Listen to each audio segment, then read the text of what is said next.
Bismillahirrahmanirrahim. Assalamualaikum warahmatullahi wabarakatuh.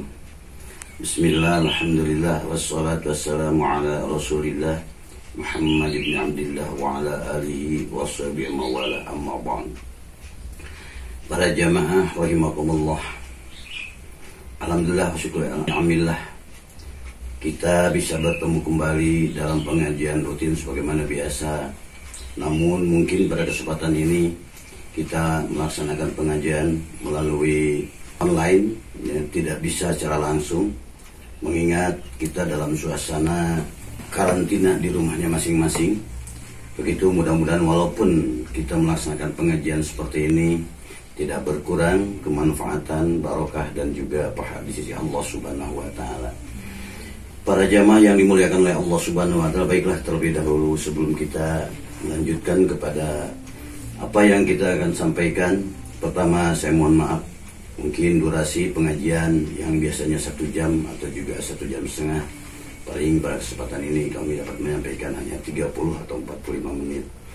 Kemudian yang kedua juga kami mohon maaf, mungkin dalam pengajian ini kami menggunakan bahasa, itu bahasa nasional, karena banyak jamaah-jamaah dari bermacam-macam majelis taklim juga yang mungkin kurang hafal bahasa daerah atau bahasa Sunda. Nah baiklah, kita awali. Salawat serta salamnya juga semoga dilimpahkan kepada junjungan kita Nabi Muhammad sallallahu alaihi wasallam, kepada keluarganya, para sahabat, para tabi'in dan seluruh umatnya. Mudah-mudahan kita pun termasuk umat beliau dan kita mendapatkan syafaat untuk beliau malam.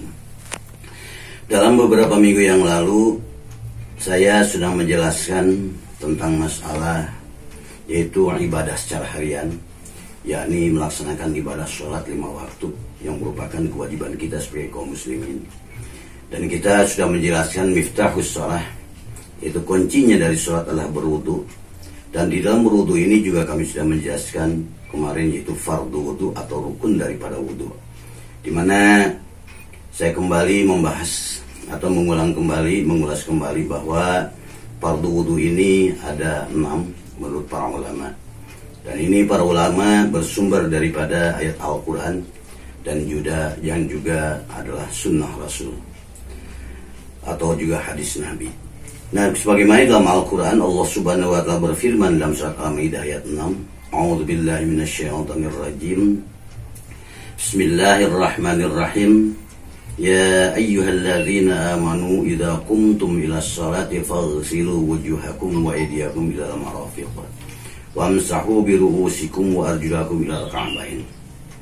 Wahai orang-orang yang beriman, apabila kamu ingin mendirikan salat, maka basuhlah wajahmu, kedua tanganmu sampai siku, dan usaplah kepalamu dan juga kedua kakimu sampai dengan mata kaki. Itulah dasar utama para ulama sehingga menjadikan fardu wudu ini yang diambil daripada ayat Al-Quran. Kemudian selanjutnya juga dipadukan ayat Al-Quran tersebut dengan hadis Nabi, yaitu yang berbunyi Bismillahirrahmanirrahim, innamal a'malu binniyat, bahwa segala macam amal itu, seluruh amal itu adalah tergantung kepada niatnya, atau juga harus dengan niatnya. Dan kemudian juga ibda'u bima bada'allahu bih, dahulilah oleh kamu sekalian dengan apa yang diperintahkan oleh Allah Subhanahu wa taala. Oleh karena itu maka para ulama menyimpulkan bahwa fardu wudu itu ada 6. Yang pertama adalah niat sesuai dengan hadis Rasulullah sallallahu alaihi wasallam, innamal a'malu binniyat. Kemudian rukun yang kedua adalah membasuh wajah sesuai dengan Al-Quran, firman Allah Subhanahu wa taala. Kemudian yang ketiga adalah membasuh 2 tangan sampai dengan siku, juga sesuai dengan firman Allah. Kemudian yang keempat adalah membasuh kepala, ya, juga sebagaimana yang tercantum dalam Al-Quran. Kemudian yang kelimanya, fardu wudu ini adalah membasuh 2 kaki sampai dengan mata kaki, itu pun dari Al-Quran. Dan yang terakhir keenam adalah tartib atau tersusun, ya, sebagaimana dalam hadis Rasulullah sallallahu alaihi wasallam. Para jamaah rahimakumullah, baiklah pada kesempatan ini kita lanjutkan yakni di samping ada fardu. Fardu ini adalah sesuatu yang harus dilaksanakan. Sehingga kalau seandainya tidak dilaksanakan atau tidak dikerjakan, maka tidak sah perbuatan tersebut. Kemudian ada sunat-sunat daripada wudu tersebut. Nah, sini saya akan menyampaikanlah sunat-sunat wudu, di mana sunat ini adalah sesuatu perbuatan yang apabila dikerjakan mendapatkan pahala, dan kalau seandainya ditinggalkan juga tidak apa-apa. Namun demikian, agar di dalam ibadah kita ini lebih sempurna dan lebih baik, lebih banyak nikmatnya dan juga lebih banyak pahalanya, maka ibadah ini juga tidak hanya cukup dengan yang rukun atau fardunya saja, tapi juga kita laksanakan yang sunat-sunatnya.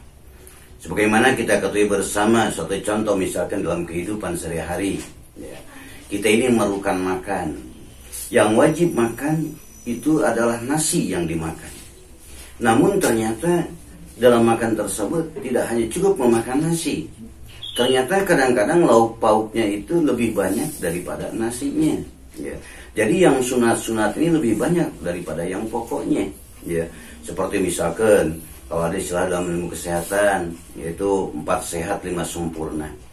Jadi ternyata yang 4 sehat itu, yang pertama adalah yang fardunya adalah nasi. Yang kedua lauk pauk. Bahkan lauk pauk itu sendiri juga bermacam-macam yang kita sediakan. Ya, kadang-kadang ada dagingnya, ada ikan asinnya, telur dan lain sebagainya. Begitupun juga sayur mayur, bermacam-macam sayuran di situ ada. Nah, kemudian juga buah-buahan, ya, kemudian bahkan disempurnakan dengan susunya. Nah, masa kita ini misalkan hanya kalau di dalam masalah keduniaan, masalah isi perut, sehingga kita ini memperbanyak, kita melakukan atau juga memakan makanan-makanan yang lebihnya, yang sunat-sunatnya. Sementara dalam ibadah kita cukup hanya dengan melaksanakan yang fardunya saja. Nah, sehingga dengan lebih banyak kita memakan makanan-makanan yang sunat, maka gizinya pun akan semakin banyak. Bahkan akan sedikit nikmat kita rasakan. Nah, marilah kita dalam melaksanakan ibadah pun kita ini memperbanyak juga yang sunat-sunatnya. Bahkan di sini sunat wudu juga lebih banyak daripada fardu wudu. Di sini saya akan jelaskan kurang lebih 10 daripada sunat-sunat wudu tersebut. Yaitu diantara yang pertama, sunat wudu ini adalah membaca Bismillahirrahmanirrahim. Jadi sebelum kita melaksanakan wudu, maka kita ucapkan, kita baca dulu Bismillahirrahmanirrahim. Memang di dalam kita mengucapkan lafaz Bismillah atau ucapan kalimat Bismillahirrahmanirrahim, bukan hanya di dalam berwudu saja. Rasulullah SAW pernah bersabda, kullu amrin ribalin la yubda'u fihi Bismillahirrahmanirrahim fahuwa aqta. Ya. Maka setiap perbuatan yang tidak diawali dengan ucapan Bismillahirrahmanirrahim, maka akan terputuslah. Yang maksud terputus adalah terputus dari kebarokahan. Jadi kalau misalnya kita melakukan perbuatan yang baik, suatu contoh misalkan kita mau makan, kita mau minum, kita mau berangkat bekerja, kita misalkan mau ke pasar, dan kita kemanapun, apapun perbuatan kita yang baik, ucapkanlah Bismillahirrahmanirrahim. Memang kadang-kadang kita suka melupakan masalah kecil dan menyepelekan masalah kecil. Padahal mengucapkan Bismillahirrahmanirrahim itu tidak berat. Mengucapkan Bismillahirrahmanirrahim tidak susah. Sementara kebanyakan yang kita amalkan, yang kita perhatikan, membaca Bismillah paling kalau mau makan nasi, yang pokok baru Bismillah. Kadang-kadang maaf para jamaah sekalian ya, kita mau makan bakso misalkan, ya, mau makan cilok, mau minum, kita lupa mengucapkan Bismillahirrahmanirrahim. Padahal itu adalah lafaz Bismillahirrahmanirrahim. Itu manfaatnya sangat besar sekali. Di samping kebarokan, bahkan dalam suatu keterangan, dalam suatu kisah diriwayatkan, ketika ada seorang sahabat Rasulullah Sallallahu Alaihi Wasallam, dan beliau ini sahabat Kangjeng Rasul, bertamu kepada seorang Yahudi dan dijamu. Nah, kemudian ketika itu seorang Yahudi, seorang sahabat Nabi tersebut bingung, ya, apakah dimakan ataukah tidak? Kenapa? Karena khawatir bahwa apa yang disajikan ini tidak, atau menyembelih, satu contoh misalkan menyembelih hewannya itu, apakah baca bismillah ataukah tidak? Maka mengadukan kepada Kanjeng Rasul Muhammad sallallahu alaihi wasallam. Yang akhirnya bagaimana jawaban Rasulullah SAW? Bacalah bismillahirrahmanirrahim sebelum kau memakannya. Maka dengan membaca bismillahirrahmanirrahim, maka apa yang kamu makan itu akan menjadi halal. Nah, oleh karena itu, para jemaah yang dimuliakan Allah Subhanahu wa Ta'ala, ucapan bismillah ini sangat penting. Jadi segala sesuatu yang tidak diawali dengan ucapan bismillah itu akan terputus dari kebarokahan.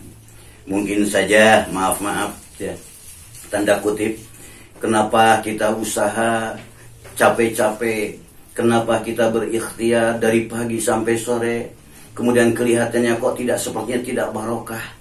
Nah, kita ingat, apakah kita ini tadi contohnya diawali dengan ucapan bismillah terlebih dahulu, niat yang baik terlebih dahulu, ataukah tidak?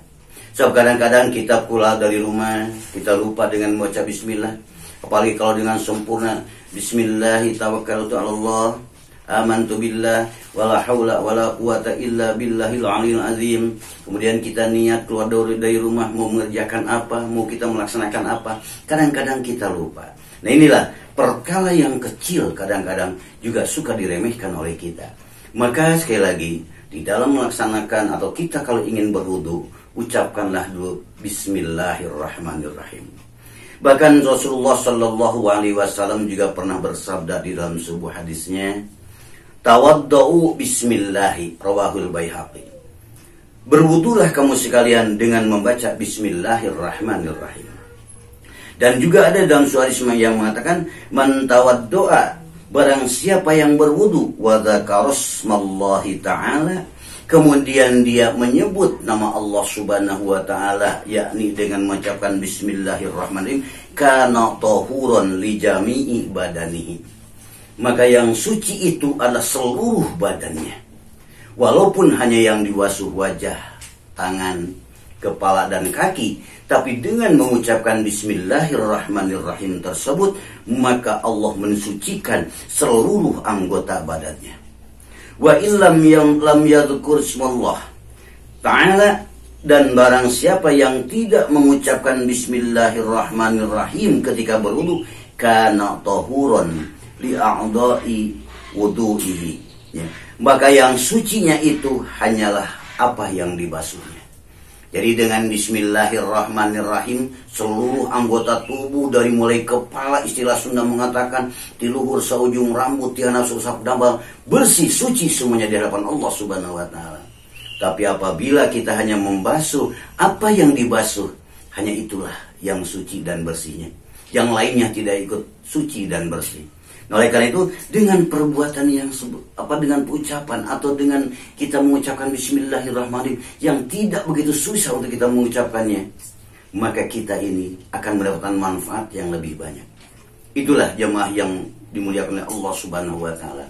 Maka sekali lagi saya ucapkan, walaupun ini sunat, melaksanakan atau membaca bismillahirrahmanirrahim, tapi ini faidah dan keutamaannya itu sangat besar sekali. Fadilahnya banyak, sangat besar sekali.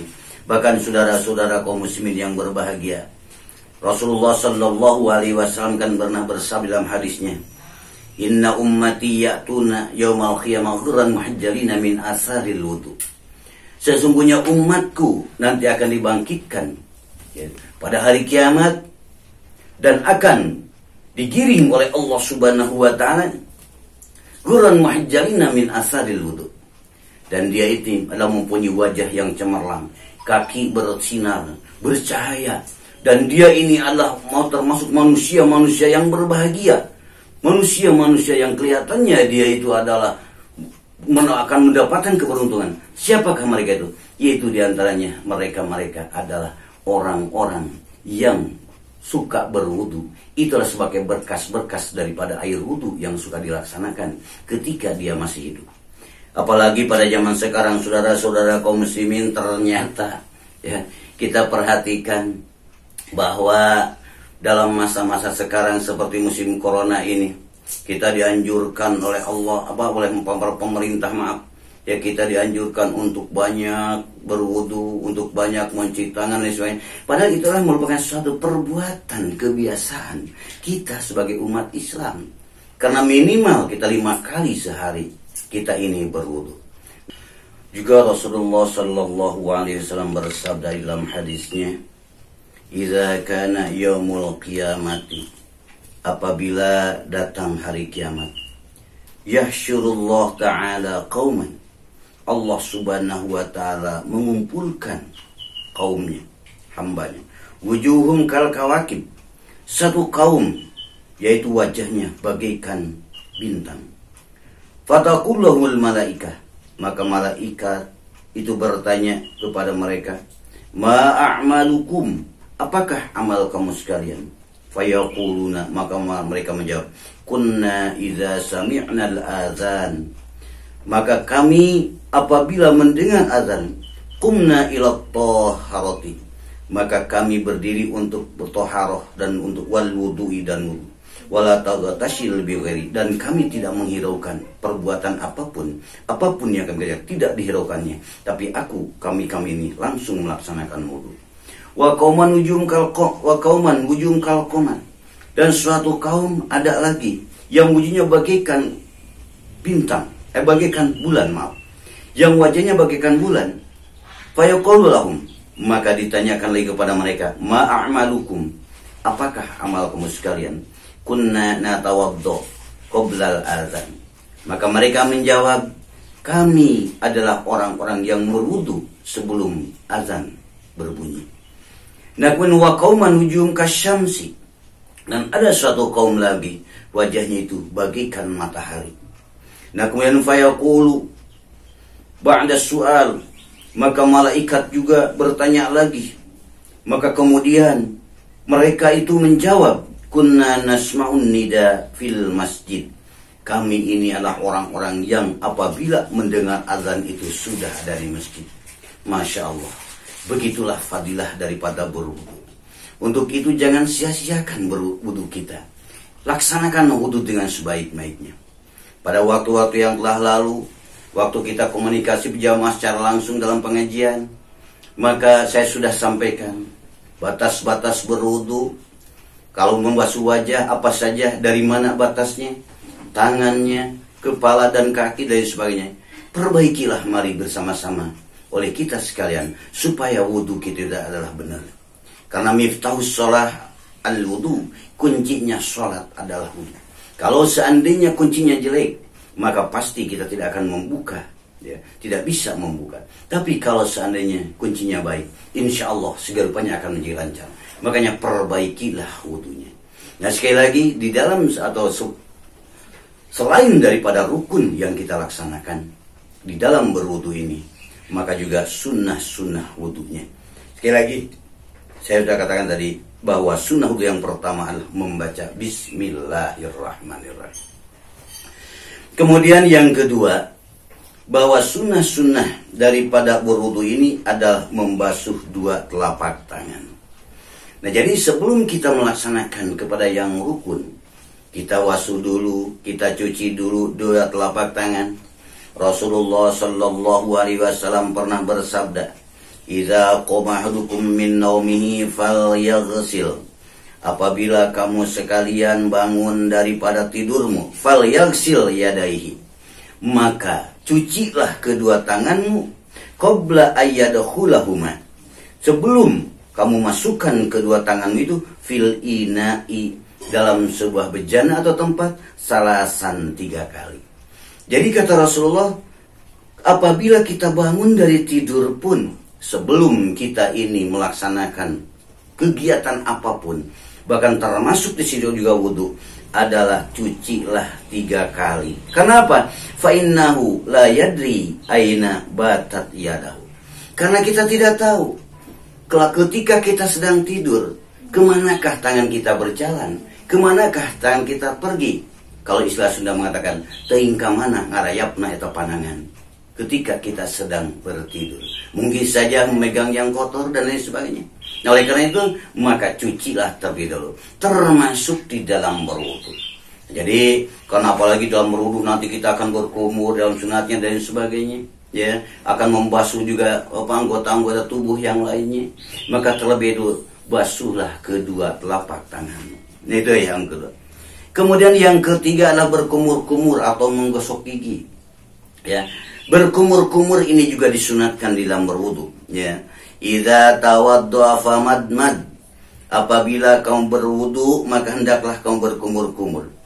Bahkan pernah Rasul mengatakan, laula an asyukku ala ummati la martum bisiwak inda kulli wudu'in. Dalam hadis yang lain juga yang mengatakan, laula an asyukku ala ummati la amartum bisiwakun inda kulli sholatin. Kalau seandainya saja tidak akan menyusahkan kepada umatku, tidak akan menyulitkan kepada umatku, maka akan kuperintahkan bersiwak setiap berwudu. Akan kuperintahkan bersiwak setiap mengerjakan sholat. Namun demikian saudara-saudara jamaah kaum muslimin yang berbahagia, karena mungkin kebijakan Rasulullah Muhammad SAW, kalau seandainya ini dipardukan, ini diwajibkan, ini diperintahkan oleh Rasulullah, bukan hanya anjuran saja, mungkin ini juga akan menyulitkan kepada umat-umatnya. Nah, oleh karena itu maka para ulama memasukkannya madmad ini atau juga berkumur-kumur ini adalah kepada sunat-sunat daripada wudu. Sehingga kotoran-kotoran yang ada yang menempel di mulut, bahkan mungkin bau mulut dan sebagainya, kita ini akan insya Allah akan bersih dengan berkumur-kumur. Apalagi kita akan menghadap Allah Subhanahu wa ta'ala. Sehingga saudara-saudara kaum muslimin yang berbahagia, Allah Subhanahu wa ta'ala ya juga sudah menjelaskan melalui Rasulnya, dengan Rasulullah Sallallahu Alaihi Wasallam bersabda di dalam hadisnya, idza kabbarul abdu, ya, apabila hamba kau bertakbiratul ihram untuk melaksanakan sholat, yaqulullah lil malaikati, maka Allah Subhanahu wa ta'ala berkata kepada para malaikat, irfa'u dzunuba abdihi, wahai para malaikat, angkatlah seluruh dosa-dosa umatku an raqabatihi, dari lehernya, hatta ya'budani tahiran, sehingga mereka ini beribadah kepadaku, kata Allah, dalam keadaan suci. Nah, yang dimaksud di sini, sehingga umat-umat Nabi Muhammad yang akan sholat suci, mulutnya tidak ada kotoran di mulutnya karena dia sudah berkumur-kumur. Nah, kemudian saudara-saudara kaum muslimin yang berbahagia, kita tahu bahwa Allah itu maha suci. Ya, innallaha nadhifun fala yadkhulul jannah illa nadhif. Ya, Allah itu maha suci. Innallaha jamilun, Allah itu maha indah. Nah, jadi oleh karena itu maka sekali lagi kita di dalam berwudu, cobalah marilah kita sama-sama melaksanakan yang sunatnya, diantaranya berkumur-kumur demi kita membersihkan mulut kita. Barangkali ada sisa makanan yang menempel di gigi, atau juga mungkin kita sudah lama ya tidak atau istirahat mulut kita, sehingga kita ini ada rasa bau mulut dan lain sebagainya. Nah, dengan berkumur-kumur kita ini akan membersihkan daripada gigi. Masa kita berhadapan dengan Allah Subhanahu wa ta'ala dalam keadaan kotor? Kita saja mau ke pesta, kita saja mau berangkat misalkan menemui pejabat, masa kita ini memakai pakaian yang rapi, bersih dan lain sebagainya. Masa kita berhadapan dengan Allah Subhanahu wa ta'ala dalam keadaan tidak suci dan tidak bersih? Kita malu sama Allah Subhanahu wa ta'ala. Marilah kita benar-benar, bahkan Allah Subhanahu wa ta'ala berfirman di dalam Al-Quran, ya bani Adam khudhu zinatakum inda kulli masjidin, wahai anak Adam, pakailah pakaianmu yang baik-baik ketika melaksanakan sholat. Dan yang dimaksud di sini, masjid di sini adalah mengerjakan sholat. Dan kemudian juga berarti segala sesuatu yang ada hubungannya dengan sholat itu harus kita dengan sebaik-baiknya. Ya, termasuk juga daripada wudunya sebelum kita melaksanakan sholat. Para jamaah yang dimuliakan oleh Allah Subhanahu wa ta'ala, mungkin pertemuan pada kesempatan ini kita tidak lama, ya sekali lagi, karena mungkin dalam keadaan ya baik waktunya yang sangat mepet, atau juga dalam keadaan situasi lah, maaf ya kami, dan juga mohon maaf yang sebesar-besarnya Apabila memang dalam penyampaiannya ini tidak begitu atau juga kurang berkenan kepada para jamaah sekalian, saya mohon maaf yang sebesar-besarnya, karena mungkin secara langsung berhadapan dan secara online seperti ini sungguh sangat berbeda ya dalam pengajian ini. Jadi saya mohon maaf apabila ada kekurangannya, yang pasti mudah-mudahan ada manfaatnya.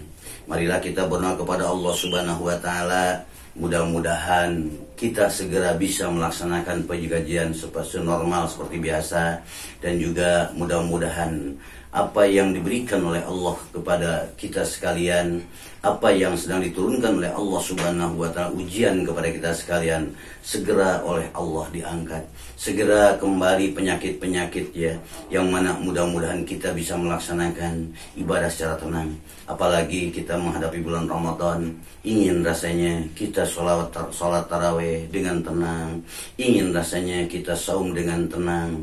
Oleh karena itu ya Allah, bukan kami tidak mau menerima takdirmu ya Allah, tapi kami khawatir tidak kuat menerima ujian darimu ya Allah. Mudah-mudahan saja ya Allah mengabulkan doa kami. Marilah kita sama-sama membaca Ummul Quran Al-Fatihah. A'udzubillahi minasyaitonirrajim. Bismillahirrahmanirrahim. Alhamdulillahirabbil alamin arrahmanirrahim maliki yaumiddin. Iyyaka na'budu wa iyyaka nasta'in ihdinas siratal mustaqim siratal ladzina an'amta 'alaihim ghairil maghdubi 'alaihim waladdallin. Rabbighfir lana amin. Ya Allah. Bismillahilladzi la yadurru ma'asmihi syai'un fil ardi wala fis sami'i was sami'ul alim. Sekian saja. Assalamualaikum warahmatullahi wabarakatuh.